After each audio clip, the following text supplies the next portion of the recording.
Welcome to the instructional video for version 2.0 of the Convention Raider. This video will serve as a visual guide to accompany the pattern itself. I'm only going to cover the aspects of the pattern that have changed. The full instructional video can still be used and is still valid. I'll make sure to leave that link in the section below. I'll also check a card up there. I think you'll find that not much has actually changed with the pattern itself. In fact, all of the pieces are still the same. So if you invested in acrylic templates, don't worry, they still work. There's only one new piece, and that's going to help facilitate the installation of that 3D pocket, which admittedly has the literal worst instructions ever for putting together, because at the time I was scared to death to use binding, or to tell people to use binding. But now that most people's fears are completely washed away, we're using binding. Also, you won't have to pray to the old and the new gods alike in order to get the pocket onto the bottom panel. That's what the new piece is for. So if you stumbled upon this video and you have no idea what the heck this bag is,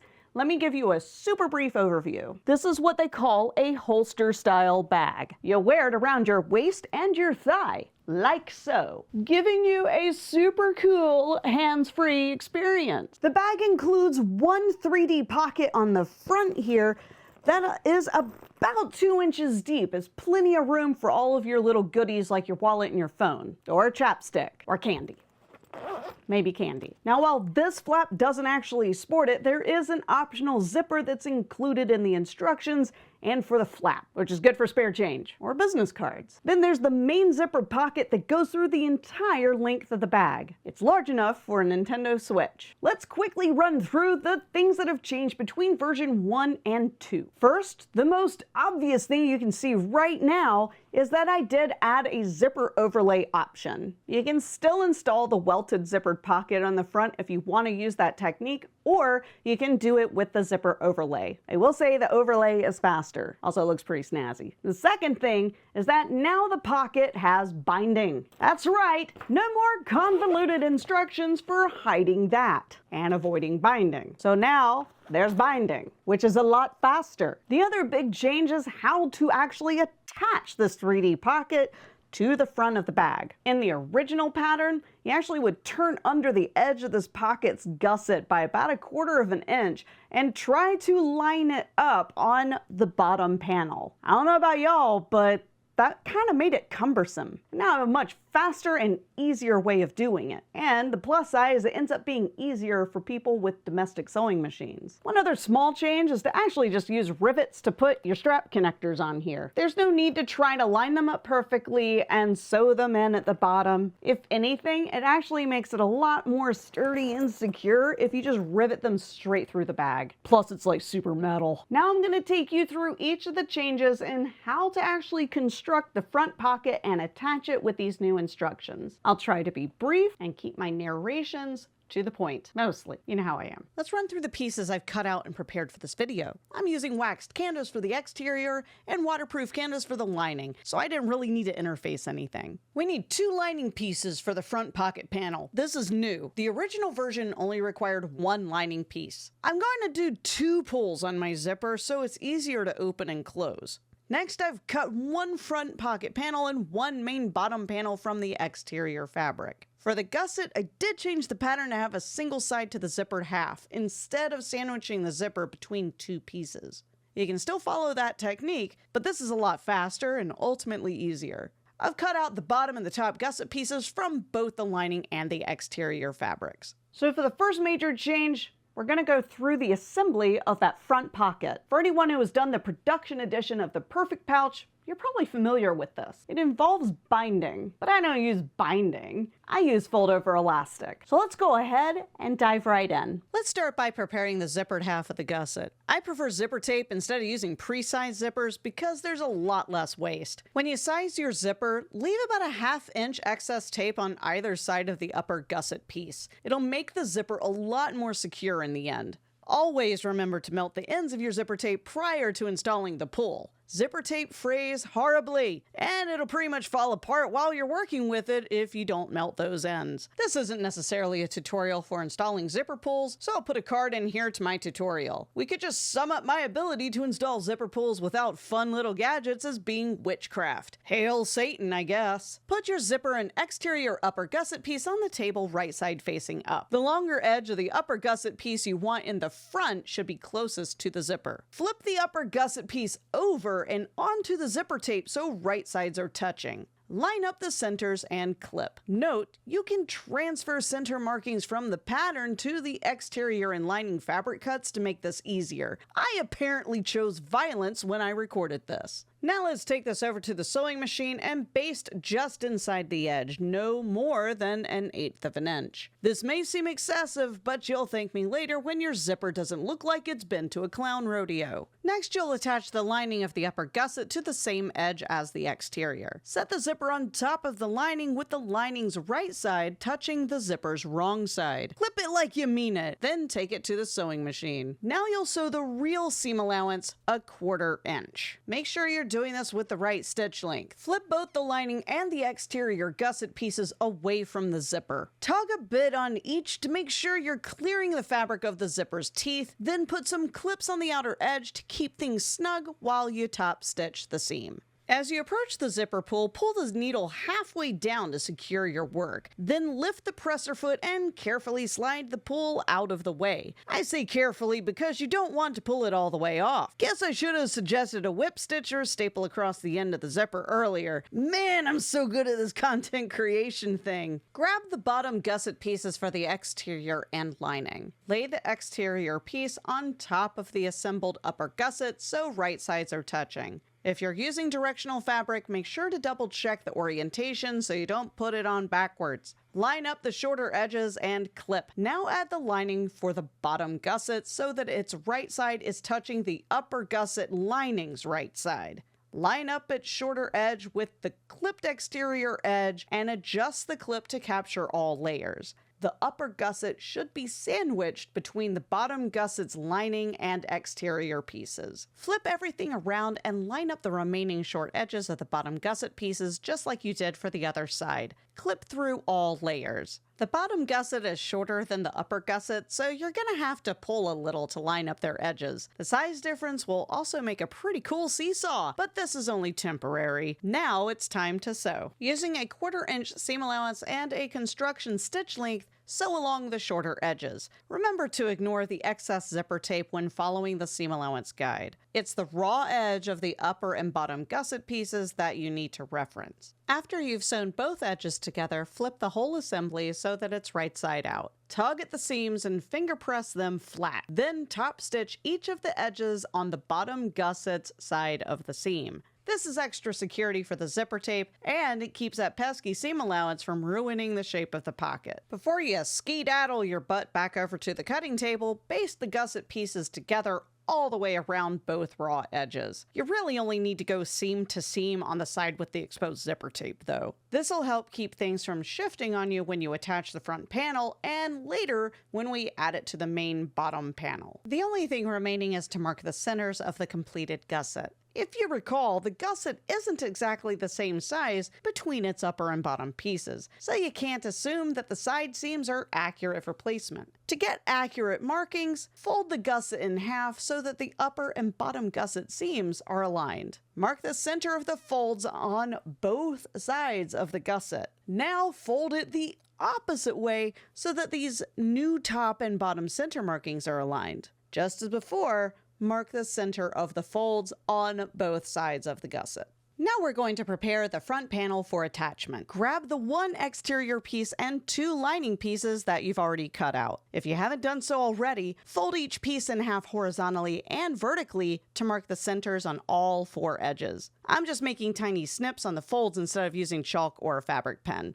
Sometimes that's just easier. Using the front pocket panel pattern piece as a reference, mark where the magnet should be attached on the exterior fabric. Remember, this magnet is going to be on the bottom half of the panel, so pay attention if you're using directional fabric. I always unintentionally use plain fabrics for instructional videos because I'm SMRT. Use your method of choice to install the female side of the magnet. The male side will be on the flaps lining. I do find it helps to keep the magnet snug and secure if I put a thicker material on the back before installing the washer. Here I'm using a scrap of vinyl, but bag stabilizer works just as well. Take the exterior front pocket panel piece and one lining front pocket panel piece and put them wrong sides together, matching up their center markings. Clip as much as you need. I over-clip and sate for my sewing anxiety. We're going to baste them together about 1/8 of an inch away from the raw edge. This ensures the front panel fabrics don't shift or wrinkle when attaching the gusset later. Let's attach the gusset to the front pocket panel. The front panel attaches to the side of the gusset with the exposed zipper tape. Use the 4 distributed markings you made to the gusset earlier and align them with the same markings on the front panel. The topmost marking will be the center of the zipper. Clip the panel and the gusset together at this marking, right sides together. Work your way around the panel, matching the markings and clipping them in place. Once you have the 4 markings secured with clips, you can work your way out and toward the rounded corners. This helps distribute the gusset and avoid crookedly installing the front panel. As you approach the rounded corners, they should easily settle within the seam allowance. If you're a masochist like me and use the most unforgiving waterproof canvas ever made, you can take some scissors and snip the edges of the front panel just to help it splay out a bit and not wrinkle or pinch when sewn. Just make sure to stay within a 1/4 inch seam allowance. Do you think I used enough clips? Like I said, clip and sating for my sewing anxiety. I absolutely hate sewing on gussets with clips intact. All they do is pop off and threaten to take your eye out in the process. Instead, I take a stapler and staple all the way around, keeping the staples inside the seam allowance, well out of the way of the needle. It's important to call out that we're going to be sewing this thing with the panel against the machine bed, and the gusset is going to be on top. So to avoid scratching your machine, put the staples in with the flat edge on the panel side. Now that we've turned this seam edge into Fort Knox, we can head over to the sewing machine and stitch it together. One helpful tip for sewing on gussets is to use a point turner or a stiletto to help flatten the gusset fabric as you stitch. Has the fringe benefit of keeping your fingers away from the staples too. You'll sew the gusset on with a 1/4 inch seam allowance. Take your time and smooth out the gusset as you work your way around. If you need to, put your needle halfway down and move the zipper pull out of the way to avoid bumping into it with your presser foot. If you did opt to use staples, you can now remove them with a staple removing tool or jewelry pliers. I just yank them right out of there like a bad tooth. Please don't take dental advice from me. Now comes the time on sprockets where we bind the edge. See, the thing about binding is it doesn't need to be hard. If you use 1 inch wide fold over elastic, it's a walk in the park. Don't bother clipping it all the way around. Take the free end and clip it to the bottom center of the gusset seam. When we're sewing it on, we'll slightly stretch the elastic while the needle is down. You don't need to stretch much, just enough to hug the seam allowance. We'll move the clip forward and then sew up to the new location. Rinse and repeat until you get to the end. It's just that easy. I have a whole video that discusses this technique. To keep this video on topic, I'll just leave a link in a card for it should you need more information. Once you reach the start of the binding, tug just a little bit and trim the elastic about 1 inch beyond the starting point. Clip the end on the other side of that starting point and sew the remainder of the elastic binding to the seam allowance. Flip everything over so that the right side of the pocket is facing up. Open the zipper all the way. We're going to top stitch only along the edge of the zipper. This is going to tack down the binding so it doesn't look bubbly, as well as keep it out of the zipper teeth. Move the gusset out of the way, clipping its free edge to the bottom half if you need. Start top stitching from the right gusset side seam, pushing the elastic binding under and toward the inside as you sew. The top stitch needs to catch the bound edge for it to look crisp when finished.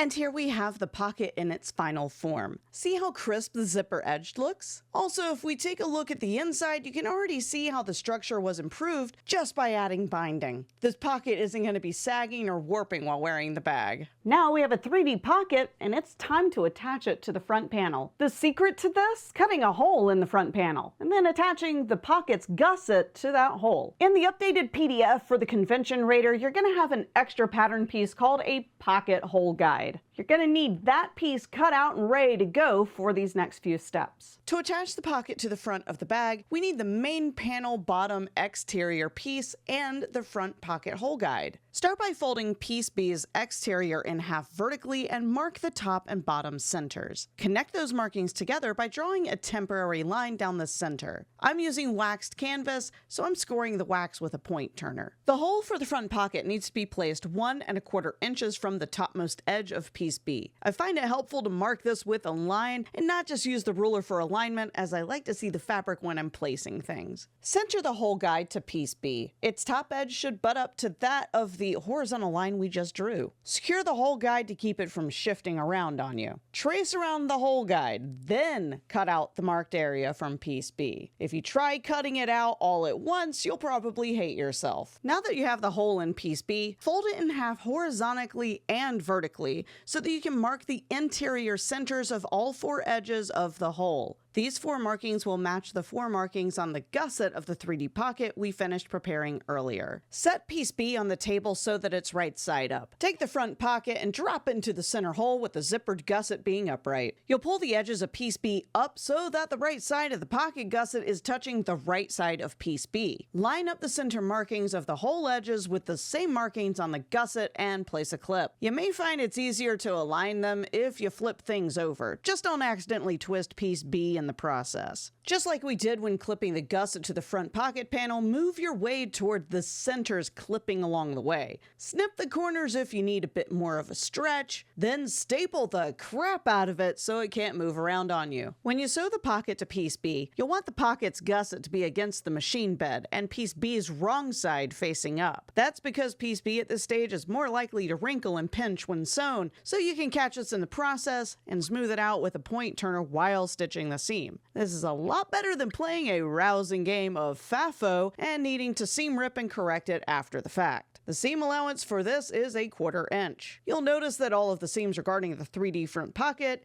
are 1/4 inch. It's only the main bag stitches that are actually 1/2 inch. If you took my sagely advice and used staples, go ahead and remove those before moving on to the next step. Now we have this ugly looking thing. Make sure the zipper is all the way open. Then take the remaining lining piece cut for the front pocket panel and set it right side down on the back side of the pocket and piece B hole. Line up the center markings and clip. Before attaching any more clips, it does help to snip into the edge of the pocket lining if you're using waterproof canvas. As much as I love using it for linings, it doesn't have a bias per se, so I almost always have to snip in it like this. Just take care not to snip more than 1/8 of an inch for this particular seam. Once you've snipped, you can finish clipping around the edge and staple.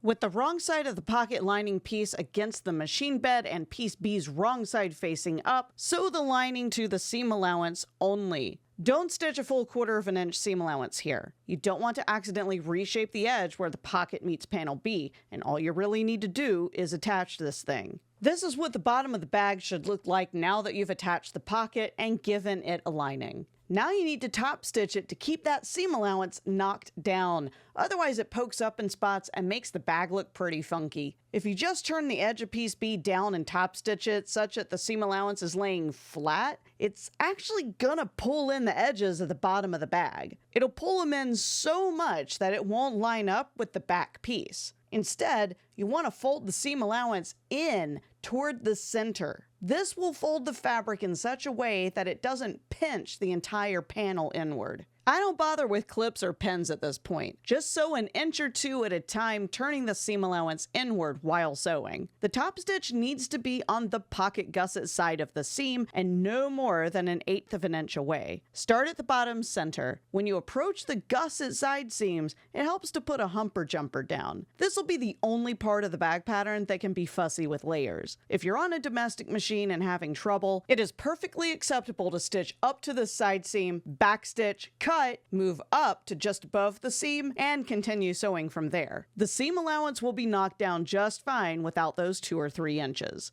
And now the bottom of the bag is finished. Wasn't that easy? So much easier than turning under the edge and trying to line it up with pens and poking yourself a million times, right? All right, it's time to wrap up this video with a celebratory circle around the room. Nah, I don't have the energy for it, so let's just wrap it up like normal. I hope that you find that this is a lot easier than that first version of the pattern that I put out a couple of years ago. Now maybe it's a little less daunting and takes less time. Hey, because I don't know about you guys, but I don't really have a whole lot of time for extracurriculars. So the faster I can make a bag, the more likely it is I'll make it again and again. Because Lord knows the .NET community is going to want a bunch of these. If you have any questions regarding the pattern, please feel free to leave that in the comments section below the video. You can also reach out to me on my website anytime you need. Just note, I don't give therapy sessions. Thank you so much. Have a wonderful day.